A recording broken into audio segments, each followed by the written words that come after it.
A lo largo del curso de Memorias Musicales del siglo XIX, se han tratado diferentes temáticas que sirven mucho de referencia para poderse hacer una idea de cómo se comportaba la sociedad de la época, los cambios que se tenían, cómo se distribuían socialmente, entre otros aspectos.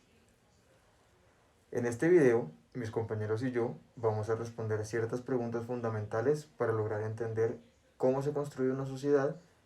y demás aspectos importantes relacionados con esta temática.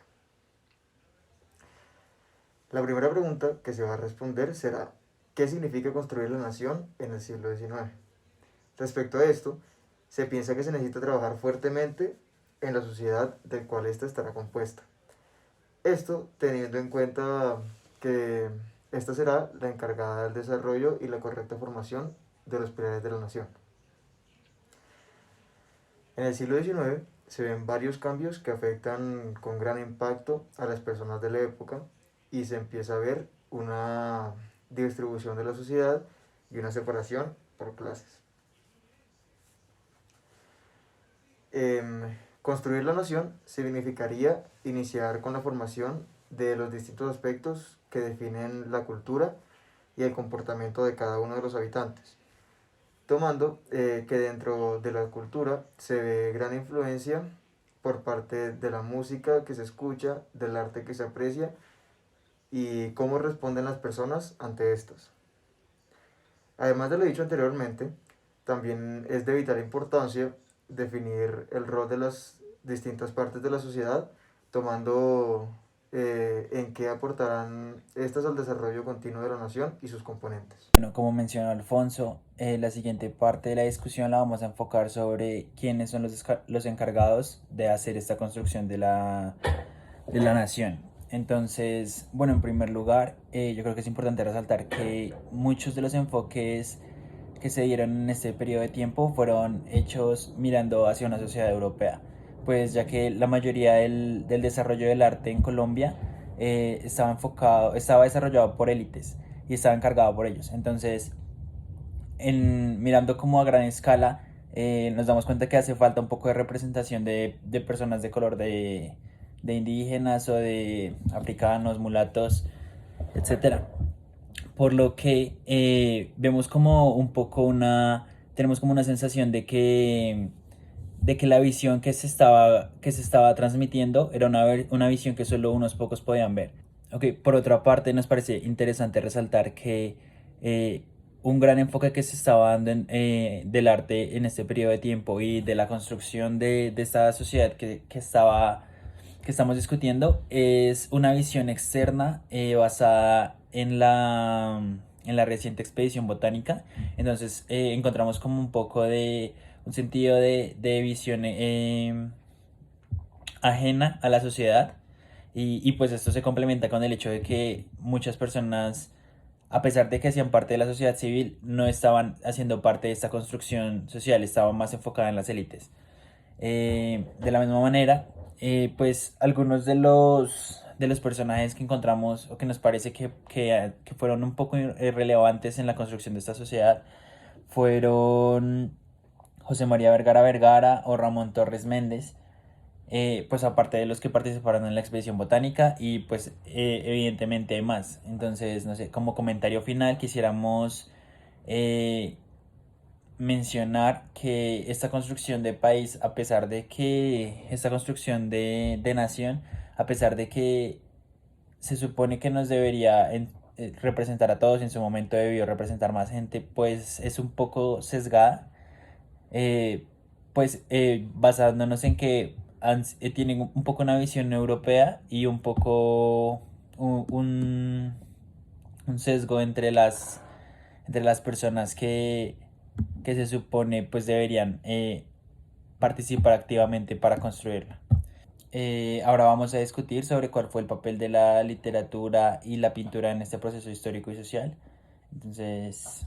Retomando un poco lo que mencionaba David, las élites republicanas fueron los principales actores en la construcción de la nación a lo largo del siglo XIX, y esto lo hicieron desde un enfoque orientado hacia la asimilación del modelo de las sociedades europeas. Digamos que en este proceso se pretendía unificar al pueblo en armonía con los valores y costumbres aceptados por la civilización española, buscando que éstas se asemejaran de alguna u otra manera.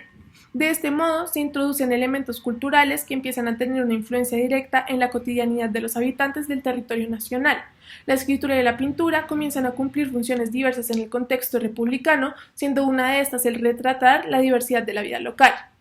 En particular, la Ilustración despertó el interés por el conocimiento de la riqueza del territorio, la naturaleza y las costumbres a partir de la construcción de representaciones que no solo resaltaban su gran valor estético, sino que también se convirtieron en un registro de elementos que empezaron a formar parte de una identidad propia que apenas estaba construyendo, y que, digamos, en su momento fue una cuestión que preocupaba a la nación en una época donde apenas empezaba a consolidar la república. Esto se puede evidenciar en las imágenes producidas durante la expedición botánica por artistas como Juan Francisco Mancera, así como en las acuarelas de pintores costumbristas como José Manuel Gruto. Es importante resaltar que los pintores y escritores trabajaron muy unidos en el transcurso del siglo XIX. Un ejemplo de esto es la colaboración entre José Caicedo Rojas y Ramón Torres Méndez en un proyecto que buscaba fijar en la memoria colectiva los usos y costumbres para impedir que se perdiera la tradición en un intento de preservar la memoria. Con esto querían evitar que el progreso borrara el recuerdo de lo que había sucedido en el pasado. Por otra parte, en este proceso también la pintura y escritura se convierten en una manera de presentar el país a través de elementos como, ya mencioné, sus costumbres y sus paisajes, para ser conservados por viajeros como recuerdo o para ser difundidas en el extranjero. Finalmente, me gustaría destacar la mirada costumbrista desde el humor, que se convirtió en una herramienta para artistas y escritores que tenían la intención de cuestionar aspectos como la miseria, los gustos y caprichos del pueblo. Esto se convirtió en una forma de autocrítica ante la glorificación y obsesión con las costumbres que se desarrolló durante el siglo. Algunos de estos aspectos que se ven reflejados en las obras de la época hacen énfasis en la diferenciación de clases y la falta de representación de diversos grupos sociales. Teniendo esto en cuenta, algunas de las problemáticas del siglo XIX han persistido hasta la actualidad, y en lo que sigue vamos a contarles un poco sobre su continuidad desde este proceso histórico y las relaciones que se derivan. Finalmente, para concluir el tema de esta discusión, queremos hablar sobre la relación entre la problemática actual que viene presentando el país y la problemática que se venía dando en esta época en el siglo XIX. Y pues claramente, viendo todo el tema a lo largo del curso, y en especial esta última parte, pues se puede ver que gran parte del problema viene dado por las clases sociales y la disputa o la pelea que se viene dando entre ellas. Pues en gran parte se ve la desigualdad que viene dada por las familias ricas, las familias élites, que está representada por los españoles y por la descendencia española, y un alto nivel de pobreza que se presenta en las familias locales o pues de descendencia no española, o esclavos también. En este caso pues ya no existe la esclavitud hoy en día, pero sí se ve esa desigualdad, y es gran parte de la pelea y el reproche que se le hace a esta sociedad. Otra cosa que vale aclarar o que vale exponer es que el arte representó un papel bastante importante tanto en esa época como ahora. Si bien es cierto, pues hubo una evolución del arte europeo hasta llegar acá y pues convertirse de un arte de paisajes a un arte costumbrista en el cual se reflejaba la sociedad a través de las pinturas y pues de diferentes obras. Pues hoy en día con la evolución de la tecnología y con todo esto, pues se ve que las expresiones de arte vienen dadas pues ya por videos multimedia o por caricaturas, pero pues ya con mucha más elaboración. Obviamente también hay que resaltar que en esa época se resalta la importancia de la caricatura, con el fin de hacer mofa, con el fin de hacer una burla a la sociedad, pues representan esa época. Y pues que hoy en día también hay varios referentes importantes, pues dentro de estos destaca el ilustrador Matador, que también hace sus críticas con ironía, basadas en la caricatura, y pues se ve que claramente hay una igualdad absoluta en la forma de que el arte hace protesta, tanto en esa época como ahora. Claramente, como se decía, hoy en día pues tenemos los videos multimedia y demás, con los que también se pueden destacar personajes como por ejemplo Alejandro Reaño. Es un personaje que por medio de su sátira en sus videos pues también refleja la crueldad que se está viviendo en la situación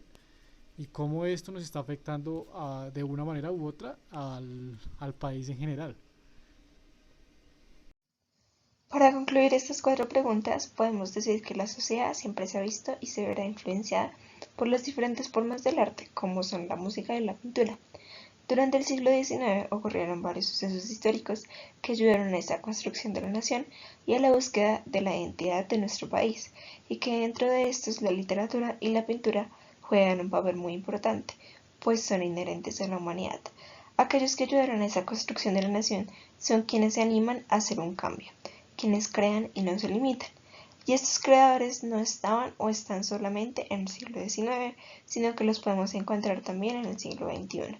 porque la nación está en un constante cambio. Un ejemplo muy reciente de esto serían todos aquellos que salen a protestar en las calles. Protestan porque están cansados de lo mismo y quieren que las cosas cambien. Esto se ve reflejado, por ejemplo, en los grafitis que pintan de protesta o en los gritos y en las canciones.